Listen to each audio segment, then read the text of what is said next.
नमस्कार मित्रांनो, welcome to Anil Gujar channel.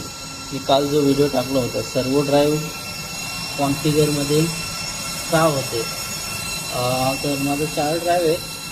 त्या 4 ड्राईव्हमधला हा एक जो ड्राईव्ह आहे ह्याला त्याचा एन्कोडर सिग्नल म्हणून असतं, तिथून त्याला फीडबॅक भेटत नव्हता, मोटरचा फीडबॅक। जर 4ही ड्राईव्ह रिंग सर्कलमध्ये कम्युनिकेशन असेल, जर एकाला तरी फीडबॅक नाही भेटला तर सगळे कॉन्फिगरमध्ये असतात। म्हणून मी आज काय केलं, परत येऊन फीडबॅकशिवाय चेक केली तर लूज भेटली मला, तर ते मी व्यवस्थित कनेक्ट करून टाईट करून लावलं आहे। तर बाकीचे 3 सगळे ड्राईव्ह आलेत कॉन्फिगरमध्ये, पण सध्या मला एका ड्राईव्हवरती व्हेलॉसिटी